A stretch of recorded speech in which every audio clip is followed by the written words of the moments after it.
সকলকে জয় যিশু। আমার নাম পাস্টর বিপ্লব সরকার। ওয়ার্ড অফ হোপের পক্ষ থেকে আপনাদের সবাইকে স্বাগত।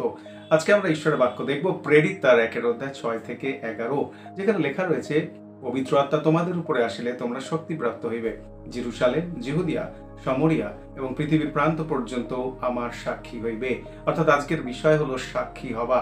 প্রত্যেক খ্রিস্ট বিশ্বাসীর জীবনের সব থেকে বড় যে বিষয়কে নিয়ে তারা গর্ব করে বা তাদের জীবনের, সেটা হলো প্রভু যীশু খ্রিস্টের পুনরুত্থান এবং পুনরুত্থানের পরে স্বর্গারোহণ, এবং সাথে সাথে তিনি দ্বিতীয়বার ফিরে আসবেন। কিন্তু কবে তিনি ফিরে আসবেন সেই নির্দিষ্ট সময় সম্পর্কে আমরা কেউ জানি না।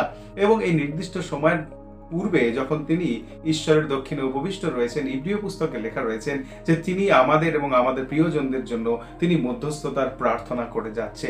আজকে লূক তার এই পুস্তকের মধ্য দিয়ে খ্রিস্টের আরোহণের পরে বিশ্বাসী রূপে আমাদের জীবনে একটা গুরুত্বপূর্ণ চ্যালেঞ্জ তিনি ছুড়ে দিচ্ছেন, আর সেটা হলো সমগ্র জগতের কাছে সাক্ষী হওয়ার জন্য।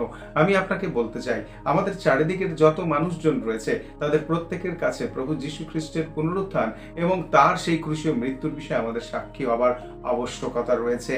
টিম ব্রাউন তার সম্পর্কে সাক্ষ্য দিতে গিয়ে এরকম বলেছেন যে প্রত্যেক সপ্তাহে উপাসনার শেষের প্রার্থনাতে তিনি মণ্ডলীর বিশ্বাসীদের কাছে এইভাবে তিনি তার চ্যালেঞ্জকে দিতেন যে আজকে যখন আপনি বাইরে যাচ্ছেন, জানবেন প্রত্যেকটা মানুষের জীবনে স্বর্গের আনন্দ সম্পর্কে বলবার বিষয় আপনার কাছে সুযোগ আসছে এবং সেই সুযোগকে ব্যবহার করুন।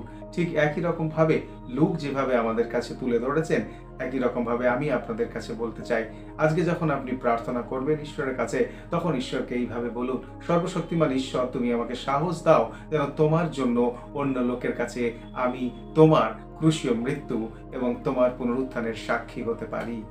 ভালো থাকবেন।